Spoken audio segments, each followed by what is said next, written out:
Bismillahirrahmanirrahim. Nama saya Aidatus Saadah, NIM T2019-1089. Baik, di sini saya akan menjelaskan lafadz bainahuma. Lafadz baina merupakan isim yang wajib selalu dimudhofkan. Jadi, lafadz baina di sini itu wajib dan harus selalu dimudhofkan. Nah, karena menjadi mudhof, maka ia harus memenuhi ketentuan mudhof. Nah, apa saja sih ketentuan mudhof itu? Nah, kalian bisa lihat di buku teori dasar pada halaman 107. Syarat-syaratnya itu yang pertama, tidak boleh diberi alif lam atau al. Yang kedua, tidak boleh ditanwin, dan yang terakhir, apabila ada jamak mudzakkar salim atau isim tasniyah, maka nunnya itu harus dibuang. Mengapa nunnya harus dibuang? Karena nun tersebut itu sebagai pengganti dari tanwin. Nah, karena baina di sini itu menjadi mudhof, maka harus ada mudhof ilainya. Nah, mana mudhof ilainya itu? Nah, mudhof ilainya itu berupa lafadz huma. Jadi, bainahuma itu menjadi mudhof ilai. Lafadz huma di sini itu ia merupakan kalimat isim yang memungkinkan dibaca rofa, nasab atau jar. Sedangkan lafadz huma di sini ia termasuk yang dibaca jar. Karena apa? Karena ia tergolong majruratul asma, yang artinya isim yang dibaca jar. Nah, lafadz huma di sini itu ia menjadi mudhof ilainya dari kalimat baina. Tanda jarnya lafadz huma di sini itu tidak ada atau mahali.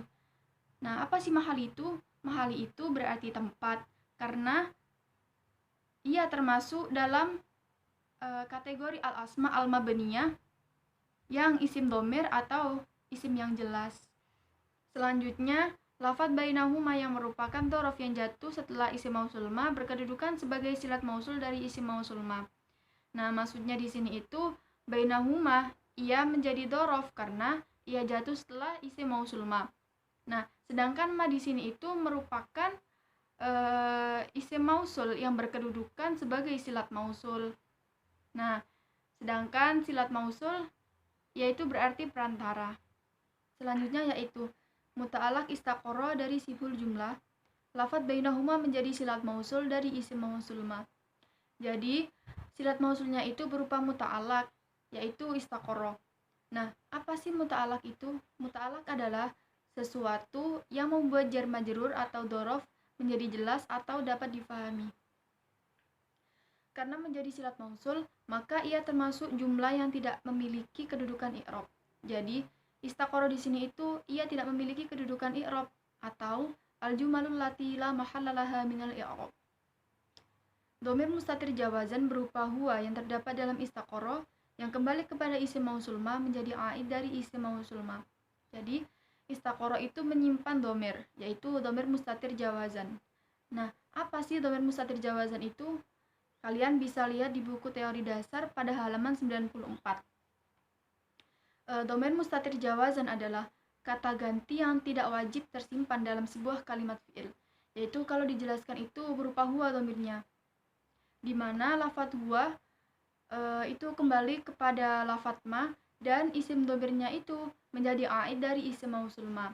Nah, aid itu apa? Aid adalah isim dhamir yang kembali kepada isim mausul ma. Selanjutnya lafadz la'ibin.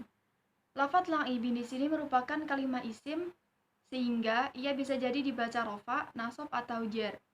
Nah, sedangkan lafadz la'ibin di sini itu termasuk yang dibaca nasab. Karena apa? Karena ia tergolong mansubatul asma, yaitu hal. Jadi, kedudukan la'ibin di sini itu menjadi hal yang mufrad. Nah, hal di sini itu terbagi menjadi dua. Yang pertama hal mufrad dan yang kedua hal jumlah. Nah, sedangkan hal mufrad di sini itu ia harus selalu terbuat dari isim sifat dan ia harus selalu dalam kondisi nakirah. Disebut hal karena ia menjelaskan keadaan dari sohibul hal yang berupa dhamirna yang terdapat pada lafadz khalaqna. Nah, sohibul halnya itu berupa na yang terdapat dalam lafadz khalaqna. Disebut hal mufrad karena ia berupa isim sifat, bukan berupa jumlah atau siful jumlah. Karena berkedudukan sebagai hal, maka ia harus dibaca nasab. Jadi, i'rabnya itu menggunakan nasab sedangkan tanda nasabnya itu menggunakan ya. Nah, mengapa kok menggunakan ya? Yaitu karena merupakan jamak mudzakkar salim. Nah, selanjutnya yaitu bab yang ke-16, inna iddatash syuhuri 'indallahi isna asyara syahran, yang artinya sesungguhnya bilangan bulan pada sisi Allah adalah 12 bulan. Nah, keterangan yang pertama yaitu lafadz inna. Lafadz inna di sini itu merupakan kalimat huruf, yaitu kalimat yang tidak dapat berdiri sendiri dan ia akan selalu tergantung pada kalimat fi'il atau kalimat isim. Nah, karena termasuk kalimat huruf, maka ia dapat berkategorikan sebagai huruf yang mu'atsir atau berpengaruh untuk analisis selanjutnya, dan dapat pula berkategorikan sebagai huruf yang ghairu mu'atsir atau tidak berpengaruh pada analisis selanjutnya. Nah, sedangkan huruf inna dalam contoh di atas tersebut itu termasuk dalam kategori yang mu'atsir. Karena apa? Karena ia berfungsi sebagai nawasikhul mubtada wal khobar, atau amil-amil yang merusak susunan mubtada dan khobar. Selanjutnya yaitu lafadz idata. Lafadz idata itu merupakan kalimat isim yang memungkinkan dibaca rafa, nasab atau jar. Nah, sedangkan lafadz idata di sini itu ia termasuk yang dibaca nasab. Karena apa? Karena ia tergolong mansubatul asma atau isim-isim yang dinasabkan, yaitu isim inna.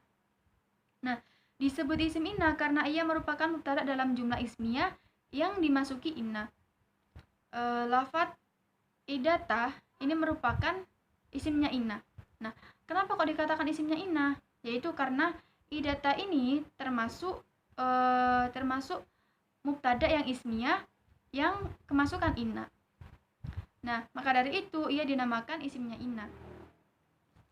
Karena berkedudukan sebagai isim inna, maka ia harus dibaca nasab. Nah, tanda nasabnya itu menggunakan fathah karena ia merupakan isim mufrad atau isim yang menunjukkan arti tunggal.